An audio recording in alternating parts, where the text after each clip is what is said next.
नमस्कार, स्वागत है आपका हिमाचल बुलेटिन में। मैं आपके साथ आस्था ठाकुर। चलिए रुक करते हैं खबरों की ओर। हिमाचल प्रदेश में पंचायत और नगर निकाय चुनावों को लेकर कांग्रेस ने तैयारियां तेज कर दी हैं। जी हां, शिमला के राजीव भवन में आज अहम बैठक हो रही है। बैठक में मुख्यमंत्री सुखविंदर सिंह सुक्खू सहित कई वरिष्ठ नेता चुनावी राजनीति तय करेंगे।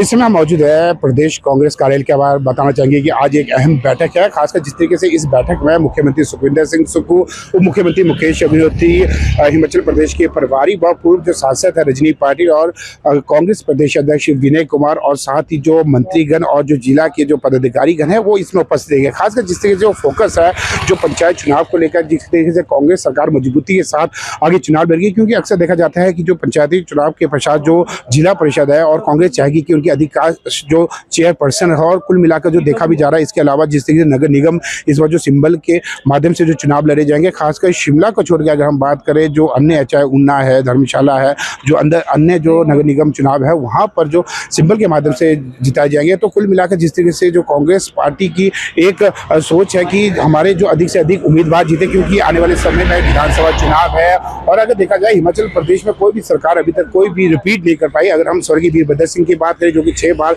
हिमाचल प्रदेश के मुख्यमंत्री रहे, उन्होंने भी आज तक रिपीट नहीं किया। कुल मिलाकर जो कांग्रेस सरकार है ये चाहेगी कि जो अभी तक जो रिपीट सरकार नहीं पाई वो रिपीट कर पाई, उसको लेकर किस तरीके की रणनीति यहाँ पर ले जाएगी। अगर देखा जाए जिस तरीके से अगर हम जो ग्रामीण शिमला अध्यक्ष की बात करें या किन्नौर के अध्यक्ष की बात करें तो वो भी अभी तक 16 माह तक इन्होंने तय नहीं किए। अन्य जो पदाधिकारी है वो भी 2 माह पहले तय किया। कुल मिलाकर जो देखा जा रहा है आज की जो बैठक है काफी अहम और बताई जा रही है। कामेश्वर शर्मा की रिपोर्ट। पांवटा साहिब में अग्निशमन सप्ताह के तहत जागरूकता कार्यक्रम आयोजित किए गए। 14 से 20 अप्रैल तक मनाए जा रहे फायर वीक के दौरान लोगों को आग से बचाव के बारे में जानकारी दी जाएगी। इस अवसर पर शहीद अग्निशमन कर्मियों को श्रद्धांजलि भी दी गई।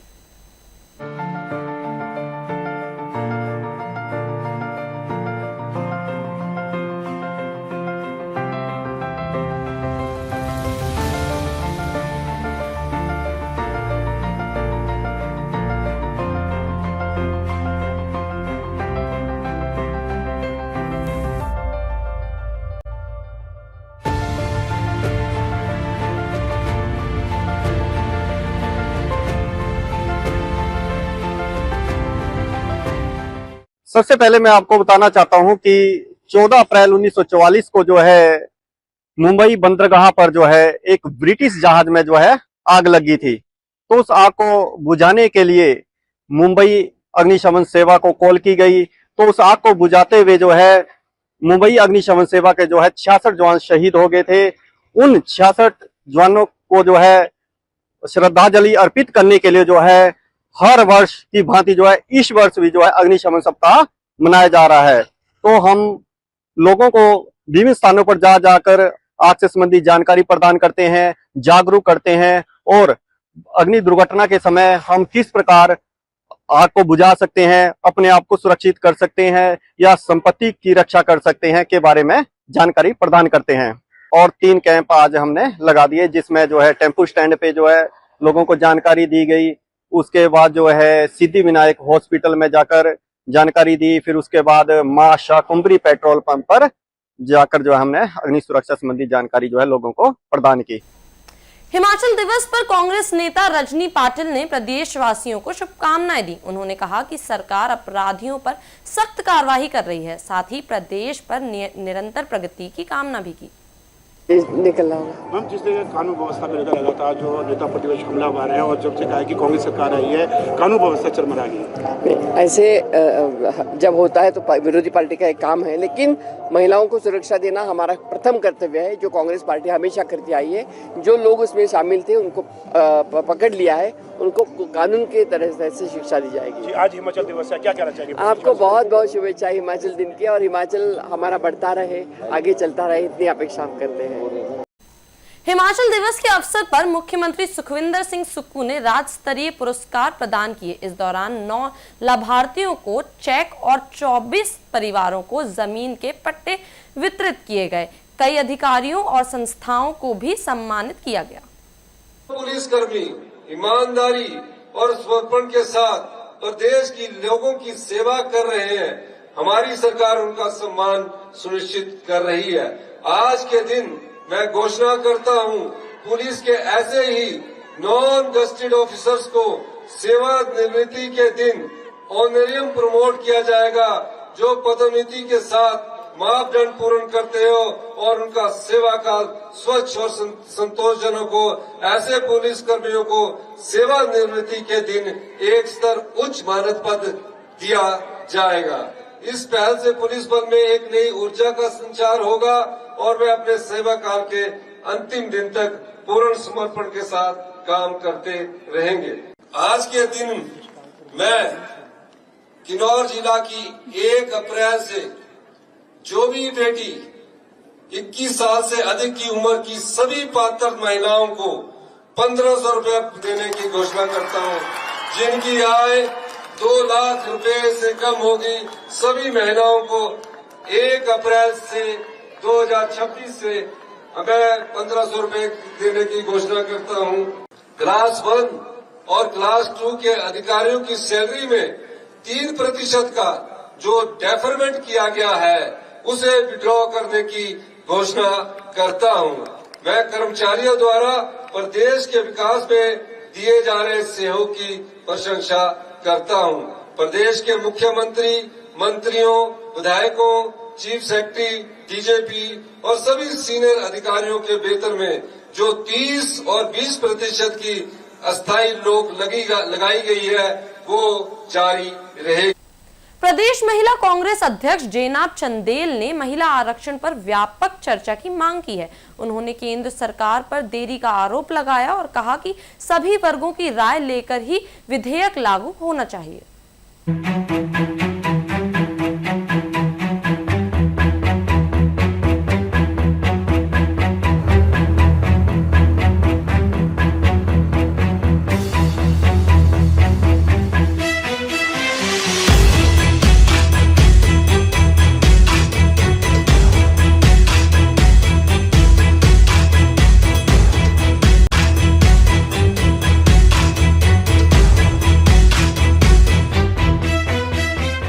आज का जो मेरा आपके सम्मुख आने का विषय है महिला आरक्षण को लेकर, जो हमारी पार्टी का स्टैंड है। आप सभी को मालूम होगा कि सितंबर 2023 में एक विशेष सत्र बुलाकर नारी शक्ति वंदन अधिनियम लाया गया और जिसे सब लोगों ने समर्थन दिया। और इस अधिनियम में के लागू होने से, इस अधिनियम को लागू होने से महिलाओं को 1/3 आरक्षण जो है वो अनिवार्य हो गया। और इसमें एक ये शर्त रखी गई कि जनगणना और परिसीमन को भी इसमें जोड़ा जाएगा। लेकिन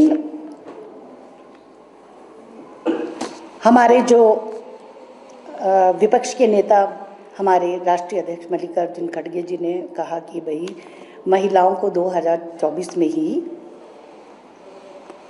चुनाव में आरक्षण जो है इसको लागू किया जाना चाहिए। लेकिन वो इसका हमारे को कोई जवाब नहीं दे पाए। हमने कोई ऐसी शर्त नहीं रखी थी कि भाई इसमें ये परिसीमन, जनगणना और परिसीमन को जोड़ा जाए, लेकिन हमने ये मांग की थी कि 2024 में इसको लागू किया जाए। और अब ये नहीं पता कि उन्होंने ऐसा क्यों किया, इसको लागू नहीं किया। और अब हमें मालूम पड़ा है कि ये जो 334 ए है इसमें संशोधन किया जाएगा और आनन फानन में इसको लागू करने का ये इन्होंने निर्णय लिया। और सबसे बड़ी बात ये है कि 30 महीने क्यों लग गए इसमें। और हमारे जो राष्ट्रीय अध्यक्ष हैं उन्होंने एक बार नहीं बल्कि 3-3, 4-4 बार उन्होंने पत्र लिखकर प्रधानमंत्री जी को बोला है कि आप अभी 29 तारीख को जो पश्चिम बंगाल के आखिरी चरण के जो चुनाव होने हैं उसके पश्चात जो है आप इस पे टाइम दीजिए हमें, ताकि सारे जो लोग हैं, सारी पार्टी के लोग इस पे अपनी चर्चा कर सके। लेकिन उसको उन्होंने एकदम से खारिज कर दिया, बजाय इसके कि वो इस बात को मानते। उन्होंने समाचार पत्रों के माध्यम से, सम्मेलनों के माध्यम से गोष्ठियां करना शुरू कर दिया, जबकि विपक्ष की एक ये मांग है कि जब इतना विलंब हो चुका है तो 29 अप्रैल के बाद आप हमें समय दे।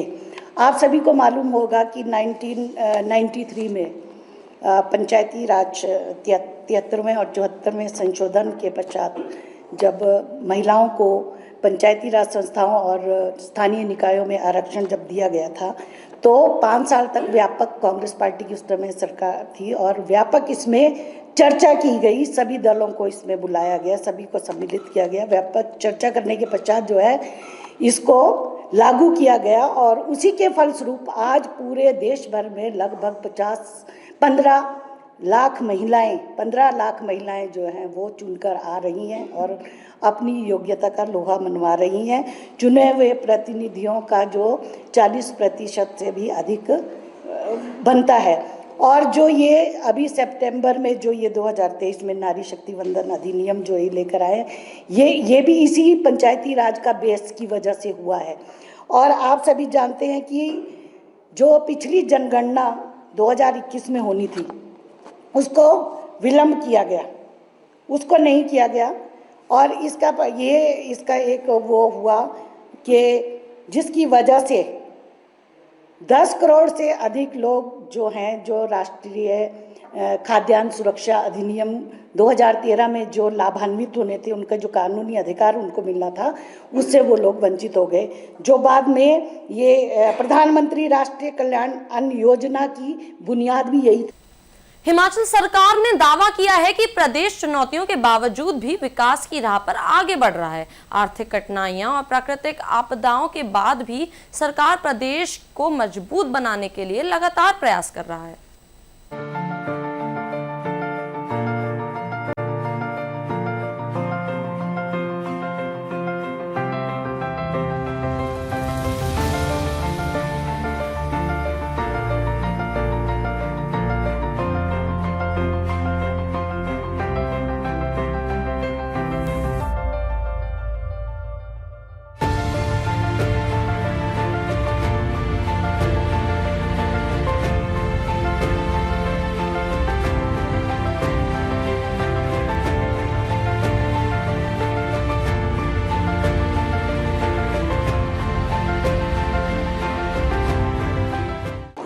देखिए, हिमाचल दिवस के इस पावन मौके पे हम हिमाचल वासियों को बधाई देना चाहते हैं। शिमला के ऐतिहासिक रिज मैदान से ये कार्यक्रम संपन्न हुआ है और हिमाचल प्रदेश के अस्तित्व की कहानी जो है एक संघर्षों से जुड़ी हुई कहानी रही है और आज हिमाचल प्रदेश एक फुल फ्लैज राज्य है। लेकिन आज़ादी के 8 महीने के बाद हिमाचल प्रदेश अस्तित्व में आया और उसके बाद विशाल हिमाचल बना। पंजाब के पहाड़ी इलाके हिमाचल प्रदेश में मिलाए गए और उसके बाद ये कांगड़ा, ऊना, हमीरपुर जैसे राज्यों का, ज़िलों का गठन हुआ और उसके बाद श्रीमती इंदिरा गांधी जी ने हमें पूर्ण राज्यत्व दिया इसी ऐतिहासिक रिज मैदान पे आके। और उससे पहले जवाहरलाल नेहरू जी ने माइनॉरिटी कमेटी की रिपोर्ट को एक्सेप्ट करके हिमाचल प्रदेश बनाया था। तो फिर उसके बाद जो सरकारें बनी उनका प्रदेश के विकास को आगे बढ़ाने में योगदान रहा है। ख़ास तौर पे हम डॉक्टर वाई.एस. परमार को नहीं भूल सकते, जिनकी बदौलत जो है हिमाचल सूबा बना, हिमाचल प्रदेश एक अलग राज्य बना और वो लंबे अरसे तक हिमाचल प्रदेश के मुख्यमंत्री रहे। उसके बाद वीरभद्र सिंह जी ने उसको आगे बढ़ाया और जो विकास का मॉडल बना है उसमें उनका बहुत बड़ा योगदान रहा है। और लेकिन हिमाचल फाइनेंशियली कभी भी एक सक्षम मॉडल नहीं था। जब हिमाचल प्रदेश बना भी था तो उसमें भी ये पता था कि हिमाचल प्रदेश में फाइनेंशियल दिक्कतें होंगी और इसके आय के संसाधन नहीं हैं। तो उसी समय से हिमाचल प्रदेश को केंद्रीय मदद पर आश्रित रहना पड़ रहा था। लेकिन 72-73 साल के समय में जो केंद्र की मदद होती थी वो हाल ही के समय में बंद हो गई। रेवेन्यू डेफिसिट ग्रांट जो है राजस्व घाटा अनुदान हाल ही में बंद किया, जिससे हिमाचल प्रदेश को 50,000 करोड़ रुपए का 5 साल में नुकसान होगा। 16वें वित्त आयोग की सिफारिशें हमारे खिलाफ आई हैं और भारत सरकार ने उसको एक्सेप्ट कर लिया। उससे पहले जीएसटी का कंपनसेशन जो था और 2022 में बंद हो गया। तो जो हिमाचल की आय के 2 मेजर स्रोत थे वो बंद हो गए। लेकिन इसके बावजूद भी हमने कर्मचारियों को ओपीएस दिया है और प्रदेश के 1,36,000 कर्मचारी ओपीएस का फ़ायदा उठा रहे हैं। और इसके अतिरिक्त प्रदेश में जो आय के संसाधन अर्जित करने के लिए हमने कोशिश की है और 50,000 करोड़ रुपए की आय हमने 3 साल में अर्जित। फिलहाल इस बुलेटिन में मेरे साथ इतना ही। ऐसी ही तमाम अपडेट्स के लिए बने रहिए लोकल 7 न्यूज़ के साथ।